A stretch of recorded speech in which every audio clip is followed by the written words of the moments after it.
Welcome home. I'm Dr. Thema, a minister, licensed psychologist, and sacred artist, and this is Homecoming, a podcast to facilitate your journey home to yourself. While I will provide weekly inspiration and mental health tips, this podcast is not a substitute for therapy. I'm so excited you're on the journey. If you want to request specific topics or share your progress, email me at homecomingpodcast@gmail.com. Also, after you listen, be sure to like, subscribe, and share. Let's begin. I am so glad that you all are with me again for another episode of the Homecoming Podcast. And today's topic is healing, mending, repairing broken friendships. And this topic was actually requested by two different listeners who emailed me at homecomingpodcast@gmail.com with the request for some tips on fixing a broken friendship. And I think this is so important because friendships that last over time, over seasons, they go through changes because we change, right? The reality is that as we get older, we grow and change. Our tastes change, our habits, our desires and needs, our expectations. All these things can change, and even we can develop separate circles from each other. And so then trying to figure out what is my place in this person's life and what is their place in mine, and do we want to repair this friendship? So you may want to start with looking at what is it that created the divide. So sometimes there was not a specific event, but over time you grew apart. Like no one is particularly angry at the other person. You just started spending more time with other people. You don't have any negative thought toward the person, but just it's become less and less frequent. The phone calls or the getting together. And so trying to figure out, was there a point of rupture, or was it just we did not cultivate or prioritize the friendship, and that was from a mutual busyness or developing other areas of our lives, but not any kind of negative interaction. Then there are friendship ruptures where someone felt wronged or was in fact wronged. And you can have different dynamics where sometimes both people are feeling like the other one is to blame for the friendship ending, or feeling like the other person didn't handle things correctly. Or sometimes there can even be agreement that both people recognize, like, this is the person that did this thing, and that's why I can't be friends with them anymore. And that person may also be aware of, like, I know they're not friends with me because I did this particular thing, and they didn't want to forgive me for it, right? And then, of course, you will have to unpack what were the offenses, right? What was it that happened? And thinking about what does friendship mean to you? Right? And there are different categories of friends. There are friends that you don't talk to often, but whenever you do talk, it's like you go back to that old familiarity and you can kind of pick up where you left off, but it's not like the people you talk to daily or weekly, right?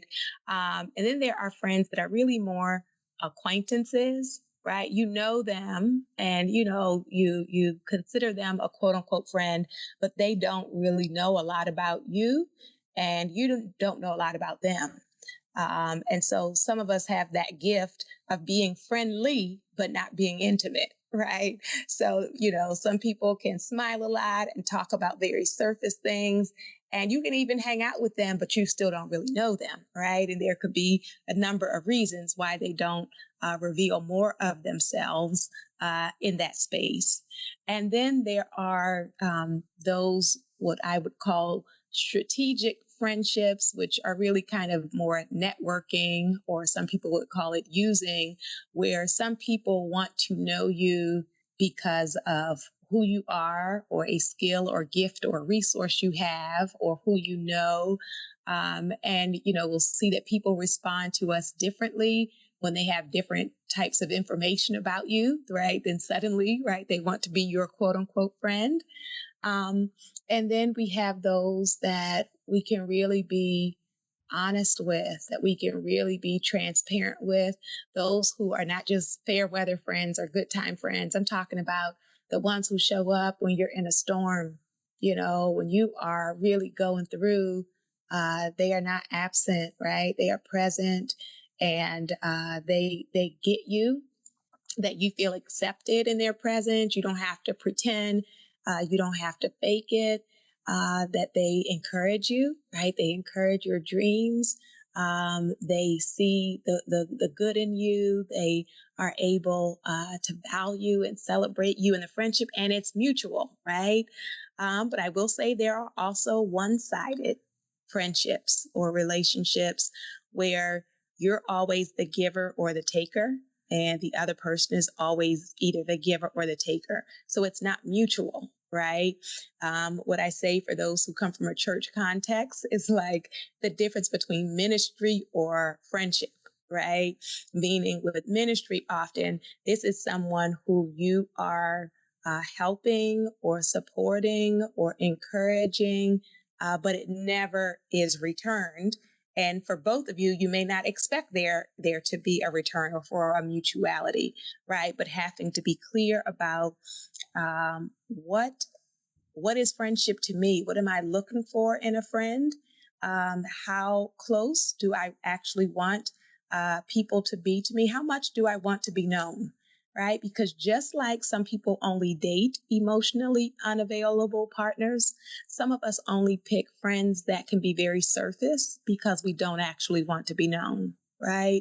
So I have to look at my friendship circle, and it tells me something about myself. And if I'm one of those people that says, I don't need any friends, I don't want any friends, well, what does that tell us? It's a matter of distrust. So you have to get at like, what is the root at why I don't trust anybody and don't want to be bothered with anyone? And what do I gain from living like that? And what do I miss out on from living like that? Right. So then you think about this specific person. What are the ways in which this person has been a good friend to me in the past, if ever? And what are the ways that I was a good friend to them, right? And then what changed, right? So I have to get to the root of that. And here is an important piece around communication. Sometimes people will assume the other one knows, right? They're like, well, they know what they did. And it's like, are you sure? Right? Well, they ought to know, right? Well, we can't really heal it if we don't even create an opportunity to name it. Or let me say, because we really believe in freedom on this podcast, if you feel like they should know and that you don't want to have to explain it to them and that you're done, well, that's your choice, right? But I'm particularly thinking about those who are desiring to repair. So if you have released people and you don't want it back, and you have drawn the conclusion that they are not good for you, or maybe they never were, or they aren't anymore, then you can release. That is a choice. But for those who want to repair, you want to look at what really created the rupture. And sometimes it was a single incident, but sometimes the most recent incident was just the icing on the cake, right? Meaning there were some prior things, and then this was like the last straw. So you want to get a sense of what really pushed us apart, right? What really caused the relationship to deteriorate? And what am I feeling? And as we said last week, we can have more than one feeling at a time. So I could be disappointed in what they did, and I still miss them, right? I can be really angry and frustrated with how that whole exchange happened, and I do love them, right? So you may have complicated feelings about some of these friends, but we need to interrogate that, to sit with that, to be honest with ourselves, because sometimes we hide behind the mask that teenagers often use, which is, I don't care. Meanwhile, you're thinking about them, you're stalking them on social media. I don't care, right? I don't miss them. I don't care. Well, is that really the truth, right? We want to tell ourselves the truth. And the truth is often that it's complicated. And then you want to get into like, what is my hope for this friendship, right? Is it my hope that we could be reconciled, knowing who they are and knowing who I am, knowing, what the friendship was in the past or what it could be in the future? What is my hope? Or let me say that some people, want to have these closure conversations, right? Where they would say, well, I don't need to be their friend anymore. I just want to make sure there's clarity. So that is a choice, but you just want to be mindful that your idea of clarity and closure may not match what that other person is looking for. But if there are some things that you feel like, well, I want to say some things and then I'm going to close the door. That is a choice, right? So you start with this taking inventory about your ideas about friendship, your experience with this person, and then why is it that you are drawn to fixing it? What is it that about them that you really appreciate or love or admire or miss, right? So that we can find out, is it just a matter of familiarity or loyalty, right? Some people have been friends since the third grade and they have like nothing in common. They don't like any of the same people. They don't like any of the same things. But because that's my friend from the third grade, then she's got to or he's got to be my best friend for life. So I have to figure out like, is it just based in history, right? History and loyalty, but are there any commonalities in value? Is there mutual respect for each other, right? So not only do we have some people who are just committed because this has been a part of their lives for so long, or this person has been a part of their lives for so long, but also some, we can tell the truth in the pandemic, is sometimes it's just out of loneliness, right? That people say the older you are, it's like hard to make new friends, right? That some people just, well, when we weren't on quarantine, they would go to work and come home. And some people don't want to make friends at work or find it hard to socialize at work. And so then it's kind of easier to just go with the people that I know. And so people feel lonely and will just reach out of that. But even that piece you want to really reflect on, is it my fear or discomfort with making new friends that is keeping me wanting something that was really dysfunctional or unhealthy or unfulfilling? Or like, is this like I really appreciate this person? Like they were a real source of light in my life that I enjoyed time with them. I felt known and accepted with them. And like if it weren't for these particular things or issues, like we really have like a great friendship. So if you decide this is something that I want to repair or fix, one is not waiting for the other person to reach out. So someone has to take the initiative, right? Someone has to take the first step. And sometimes out of our ego or being stubborn, we're unwilling to reach out or because like we're waiting for them to apologize. But if I want to repair it and time is like ticking, going away, then to ask myself, am I willing to take the initiative and to reach out? The next thing that's going to be important is, do I feel there is a part in the problem that I need to own and apologize for? Right? Because here's the thing, some people want to call and act like nothing ever happened, right? Like, hey, girl, what you doing? And it's like, wait a minute, right? We have not talked in forever. And like, there are issues, there are unresolved issues. And so we can't just pretend that things didn't happen. We have to have the difficult conversations.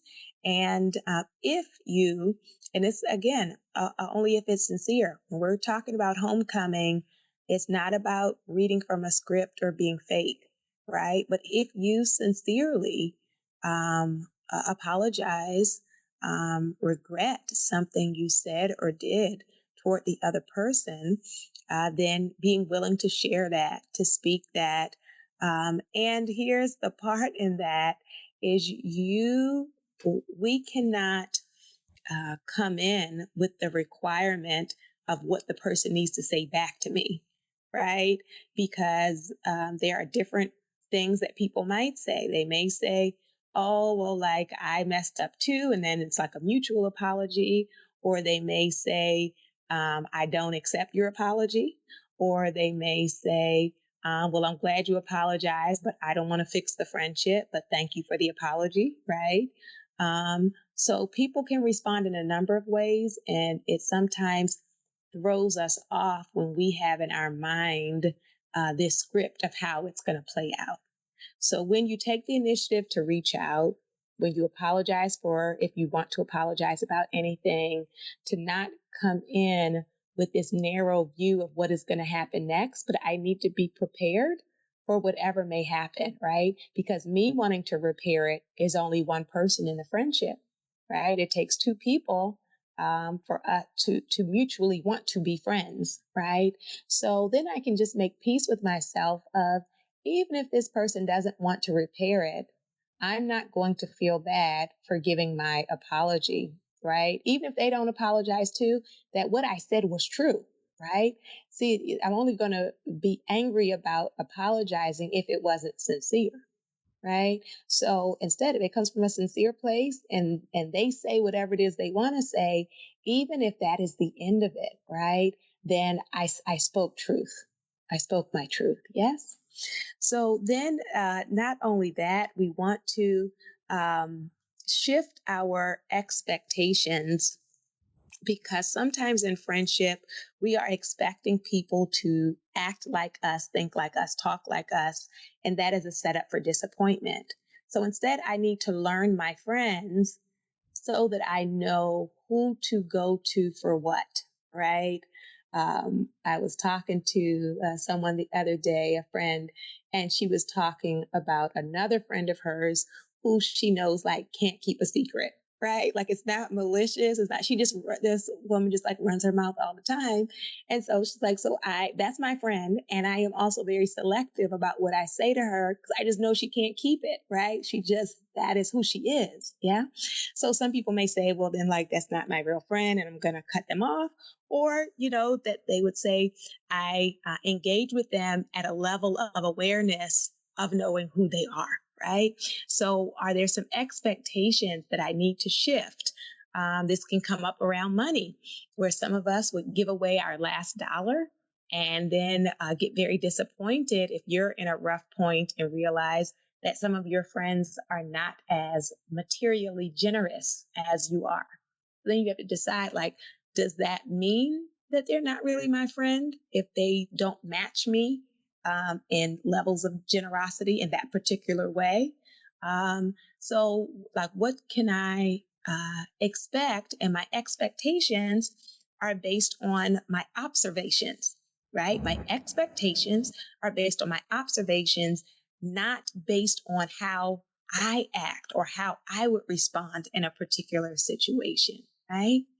So it is important to think about um, knowing people, that if I'm going to accept someone, that I'm going to accept, as Naomi said in the vows, that we are all imperfect people, and also including us, and we also get different things from different friends, right? So you all, like, I'm a multifaceted person. And so I have like some of my artsy poetry friends who I love engaging with. I have my spiritual friends who, get on the phone and can just pray and go in. I have my psychology friends and we can talk about mental health.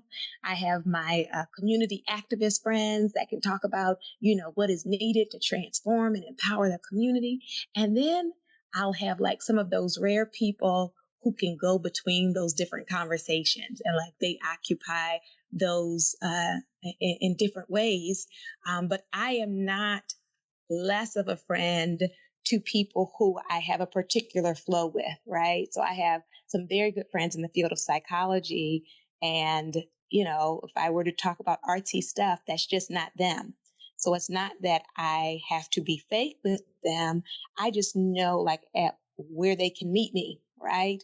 Where we can flow. And so I have that flow with them and I love it, right? And then, one of my dancer friends, I can call her and we can flow about dancing, right? We might even get up and start dancing. So shifting my expectations about what do I gain and what do I give in this friendship can help us to not be set up for disappointment and for frustration. Then we have to be willing to pace it, that it may not automatically go back to the way things used to be, like once someone apologizes. And I think both people have to recognize that, especially if it was like a deep wound or a deep offense, that sometimes we believe that, with forgiveness, like it's all magically done with one sentence. And now, like, we can go back to our prior flow. Whereas the reality is the hurt does have an impact. And we're being cautious with each other as we try to rebuild the trust and try to rebuild the friendship.